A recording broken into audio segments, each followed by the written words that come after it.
এটা আমাদের স্বাধীনতা সার্বভৌমত্বের উপরে আঘাত। খবরদার, খবরদার, সাবধান।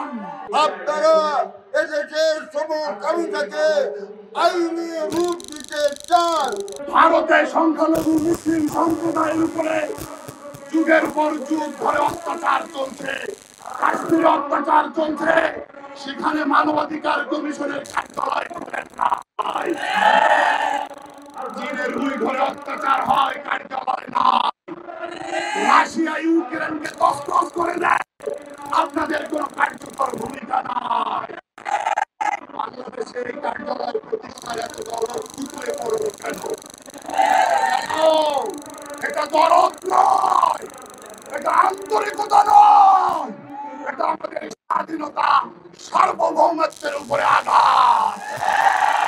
জাতিসংঘের মানবাধিকার কমিশনের মূল দর্শন হলো তারা সমকামিতাকে মানবাধিকার বলে প্রমোট করে, তারা ট্রান্সজেন্ডারকে মানবাধিকার বলে প্রমোট করে, তারা ধর্মীয় অনুভূতিতে বাক স্বাধীনতার নামে আঘাত করাকে তারা প্রমোট করে।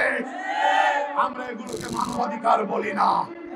সুতরাং অন্তর্বর্তী সরকারকে বলবো, খবরদার, খবরদার, সাবধান। পার্বত্য অঞ্চলকে আগামীর বাংলাদেশে খ্রিস্টান বানানো, খ্রিস্টান রাজ্য বানানো কোন ফাঁদে পা দেবেন না। যেমন কোন ফাঁদে পা দিয়ে থাকেন তাহলে ৭১-এর হাতিয়ার, মুক্তিযুদ্ধের হাতিয়ার গর্জে উঠবে আর একবার, ২৪-এর হাতিয়ার গর্জে উঠবে আর একবার।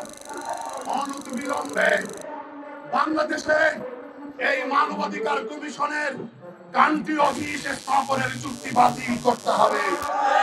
কিভাবে বাতিল চান কি চান না? কারা কারা বাতিল চান হাত দেখান।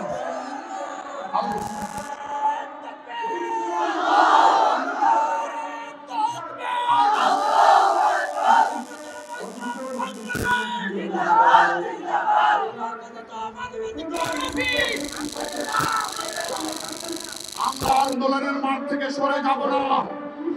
তারা বাংলাদেশে চক্রান্ত করে এর বিরুদ্ধে জমিয়তের সংগ্রাম চলবে, জমিয়তের লড়াই চলবে। আগামী আগস্টের ৭ তারিখ জেলায় জেলায় জেলা প্রশাসক বরাবর স্মারকলিপি প্রদান কর্মসূচি পালন করা হবে। আপনাদের সামনে আজকের বিষয়বস্তু স্পষ্টভাবে বলে দেওয়া হয়েছে। আমাদের আজকের এই অন্তর্বর্তীকালীন সরকার জাতিসংঘের মানবাধিকার অধিকারকে বাংলাদেশে ডেকে আনার কোন ম্যান্ডেট জনগণের কাছ থেকে পায়নি। আপনারা এসেছেন নির্বাচন দিয়ে চলে যাবেন, নতুন কঠিন কোন বিষয় জনগণের ঘাড়ে চাপিয়ে দেওয়ার অধিকার আপনারা রাখেন না। আপনারা এদেশে একটা মুসলিম দেশে পাশ্চাত্যের আদলে আপনারা প্রতিটা ব্যক্তিকে প্রমোট করতে চান। আপনারা এদেশের সমকামিতাকে আইনি রূপ দিতে চান। আপনারা করিডোর দিয়ে দেশের স্বাধীনতা সার্বভৌমত্বকে হুমকির মুখে ঠেলে দিতে চান। জেনে রাখুন, জমিয়তে উলামায়ে ইসলাম এরা ব্রিটিশ বিরুদ্ধে আন্দোলন করে তাদেরকে তাড়িয়েছে। আমরা জমিয়তে উলামায়ে ইসলাম বাংলাদেশের নেতা কর্মীরা তাদের উত্তরাধিকার, তারা জীবন